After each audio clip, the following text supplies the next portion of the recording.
The king is finally back.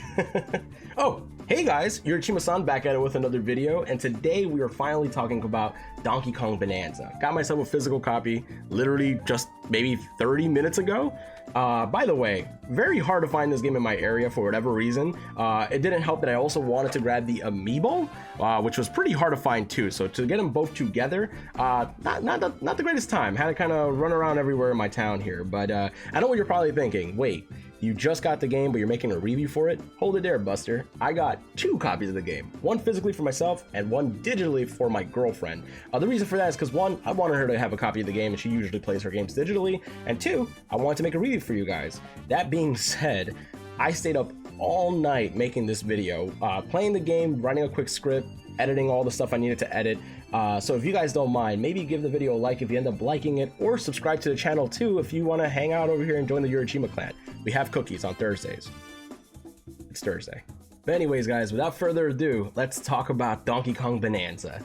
Donkey Kong Bonanza is the comeback fans have been waiting for, and I should know because I've been waiting since I was like 5. Today we're talking about the glorious return of the king, Donkey Kong, and it's not just a side mode, cameo and Mario Kart kind of return. No, this is a full-on bananas out 3D platforming Donkey Kong, and after spending about 4 to 5 hours with Donkey Kong Bonanza, I can confidently say, yeah, this is the good stuff. My first encounter with Donkey Kong wasn't even through a game I owned. It was thanks to my old babysitter. Shoutouts to you, Diego, wherever you are. He introduced me to Ocarina of Time, Sonic Adventure 2, and of course, Donkey Kong 64. I remember being drawn to DK64 not because of the gameplay at first, but the music. And no, not just because of the DK rap, though come on, how could you forget that? Soundtrack as a whole just slapped, and so did the character designs. Everyone looked cool. Funky had shades, Diddy had the swagger, and Lanky existed. Now, DK64 was fun, but it was when I played Donkey Kong Country on the Game Boy Advance that I really became a fan. Something about the smooth visuals, the buttery platforming, and let's be real, the fact that I got to play as Diddy, who's still my main in Smash Ultimate by the way, sealed the deal. And yeah, I know Rare was behind all that magic. I haven't played every Rare game, but even I know they're legends for what they did with Donkey Kong. It's a little heartbreaking seeing how things turned out, Rare off doing who knows what over at Xbox, and DK kinda chilling in the background at Nintendo for years. As I got older, I kinda also missed the boat. I didn't play any of the Donkey Kong games on GameCube. I skipped the Wii games too, even Donkey Kong Country Returns to Tropical Freeze. Not because they looked bad, I think I was just kind of burnt out of 2D platformers at the time. Blame New Super Mario Bros. For that. I played like all of them. DS, Wii, Wii U, 3DS. I was side-scrolling so much, I swear I started seeing flagpoles in real life. It wasn't until this year that I finally sat down and played Tropical Freeze, because Returns was coming to Switch and I figured, why not? And wow, I was hooked. So much so that Returns on Switch felt good, but I still think Tropical Freeze edges it out.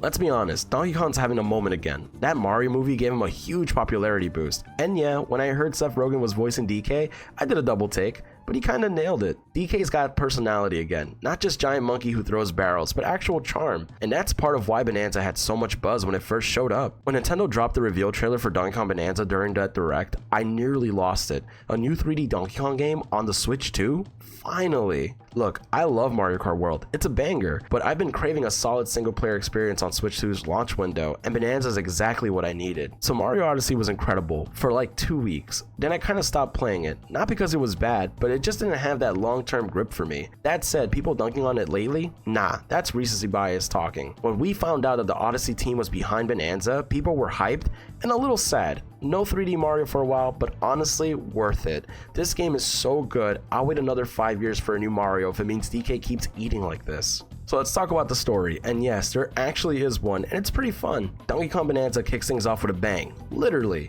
a meteor crashes into DK and Pauline's mining town, and the whole place gets yeeted straight into the planet, like miles below the surface. So what do? Panic? Call for help? Nah, they dig deeper. DK and Pauline set out on an underground journey to reach the planet's core. Why? Well, Donkey Kong's got his eyes on Banandium gems, a glowing golden edible resource that sounds like something Wario would sell as a crypto scam.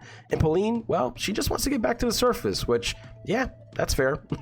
Also, I gotta say, I didn't know I needed Donkey Kong in a hard hat and mining gear until now. Peak character design. But of course it wouldn't be a platform without a crew of bad guys trying to ruin the fun. Enter Void Kong, the main villain and leader of the creatively named Void Company. These guys are basically an evil ape corporation, and their entire business model is stealing Banandium gems for profit? Power? I don't know, evil vibes mostly. Void Kong himself is like if DK went goth, started a startup company, and never stopped growling. He's intimidating, mysterious, and kinda cool honestly. The whole setup feels like a cross between Journey to the Center of the Earth and Donkey Kong Country with a sprinkle of Saturday morning cartoon villainy, and it works. I don't know why, but in my head I can't help but see the trope of strong protector and tiny sidekick. Think The Last of Us, except instead of fungal zombies, DK is punching a rhino through a wall. DK is basically Jungle Joel at this point.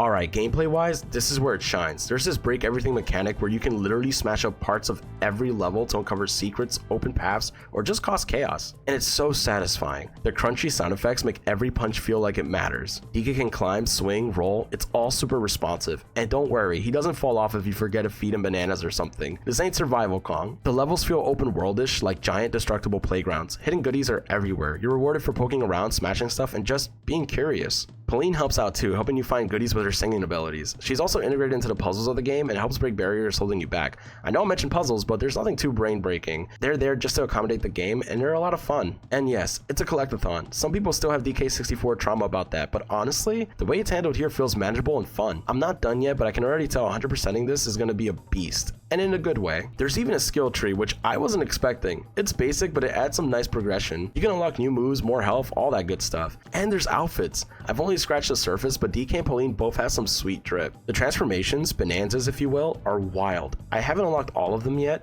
but the ones I've tried have been really fun and switch up the gameplay in a cool way. It's so much fun transforming into Kong Bananza and destroying everything in my path. If I had a complaint, it's probably the difficulty. I haven't died once, not even close. Bosses look cool, but they go down fast. I get it, it's meant for all ages, but I hope the challenge ramps up at the end. There are some extra challenge levels too, so I think that's where the real test is. This might be the best looking Nintendo game ever made. No joke, the environments pop, the lighting is stunning, and the colors, straight up eye candy. Now, all that comes at a cost. The game mostly runs at 60 FPS, but you can feel dips when things get chaotic. It's not a deal breaker for me, but it's noticeable. I just hope this doesn't become the norm for the Switch 2. Let Bonanza be the exception, not the new rule. Now listen, I've played some big games this year, Clair Obscur Expedition 33, Death Stranding 2, but Donkey Kong Bonanza, this might be my favorite. It's joyful in the same way Astrobot was for me last year. It's creative, it's charming, and it's fun from the moment you pick up the controller. Even if Rare and Nintendo never reunite, the game feels like a spiritual successor to the classics. It honors the legacy without being stuck in the past. This is the must-play game on the Switch 2. It took a while, but DK finally got his Breath of the Wild moment, and it's a beautiful, banana-scented masterpiece. If you're playing Bonanza, let me know your favorite transformation so far, and if you're new here, maybe hit that like button like DK smashes a boulder. I've got more reviews coming soon, so stay tuned and stay funky. Come on man, you gotta admit, that was pretty funny. Yeah? Yeah? Give it here? No? Okay, well I tried. Well guys, I hope you enjoyed the review. Like I said, Donkey Kong Bonanza is a top 3 game for me right now, fighting with Expedition 33 and Death Stranding 2, because those two games have been phenomenal, especially Expedition 33. That game was like a moment for me. But it's just crazy to think that the Switch 2 already has its magnum opus. It's amazing game. I know Mario Kart World was great, but this is the game to get if you don't have a Switch 2, or if you have a Switch 2.